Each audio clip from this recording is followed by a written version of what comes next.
Berkaitan dengan pemanasan global yang sedang intens dibicarakan di dunia internasional akhir-akhir ini, kalau ingin adem, ingin sejuk dan iklim menjadi bagus, Syai menyerukan janganlah menebangi pohon lagi.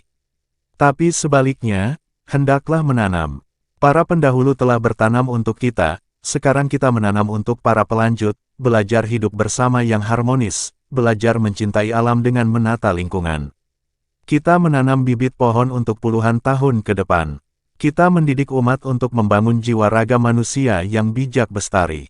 Seperti diketahui, lingkungan Pusat Pendidikan Pengembangan Budaya Toleransi dan Perdamaian Bersistem Satu Pipa, Al-Zaitun, ini kini tak ubahnya kota dalam hutan atau hutan dalam kota. Seluruh sarana dan prasarana pendidikan di tempat tersebut dihubungkan dengan tanaman. Maka, jika Pemda Indramayu sebagaimana diinformasikan Anies Khairunisa yang merupakan anggota DPRD Indramayu, baru-baru ini baru mau mengajukan rancangan perda tentang hutan kota, di Al-Zaitun sudah kampus hutan, bukan hutan kampus. Hal tersebut, menurut Syai, agar kampus ini ikut bersama manusia sejagat menanggulangi pemanasan global. Minimal ada tempat yang bisa berteduh. Mengenang masa awal pembangunan Mahat Al-Zaitun, Syai mengatakan, dulu ada yang mengeritik pada waktu Al-Zaitun mulai menanam jati. Pak, kenapa nanam jati? Kan umurnya panjang.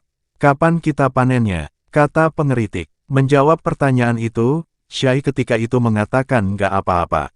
Cari dan tanam yang panjang-panjang saja umurnya. Mengenai kapan panennya, menurut Syai, besok paginya panen. Panen bisa setelah menanam 1 hari, panen oksigen. Sekarang, Al-Zaitun sudah panen raya. Begitu ada hujan sebentar, hijau royo-royo seperti penganten anyar. Menurut Syai, itulah kearifan lokal. Syai berprinsip akan terus menanam dan membangun bendungan air. Sebab, menurut Syai, pada penghujung abad 15 Hijriah nanti, dunia akan menghadapi krisis air. Karena itu, Al-Zaitun akan membuat bendungan, setiap 10 hektar sawah, 1 hektar waduk.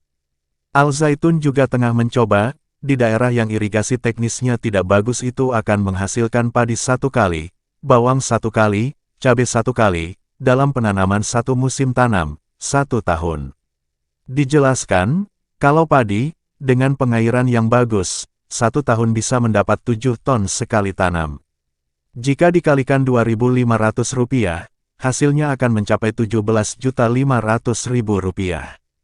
Kemudian bawang, 1 hektare mendapat 10 ton. Dengan harga rata-rata 6.000, sudah 60 juta. Kemudian cabai, 1 hektare mendapatkan beberapa ton. Karena dalam 1 hektarnya mampu tertanam 50.000 titik tanam, jadi jika 1 titik tanam itu misalnya 4 ons saja, dikali harga biasa saja, misalnya harga 6.000 saja seperti Desember tahun 2009 lalu, itu berarti sudah jutaan rupiah. Bila ingin memperoleh lingkungan yang baik, kita harus memperlakukan lingkungan dengan baik pula. Mustahil tercipta lingkungan baik, bila kita tidak peduli terhadap keberadaan pohon. Pohon memberikan manfaat bagi kelangsungan hidup manusia diantaranya yaitu, 1. Produsen. Di alam, pohon memberikan sumbangsi bagi keseimbangan alam, pada rantai makanan ia merupakan produsen makanan bagi manusia, hewan seperti serangga, burung, 2. Menahan laju air dan erosi. Fungsi pohon lainnya adalah untuk menahan laju air. Menurut penelitian, hutan mampu membuat lebih banyak air yang terserap ke dalam tanah 60–80%.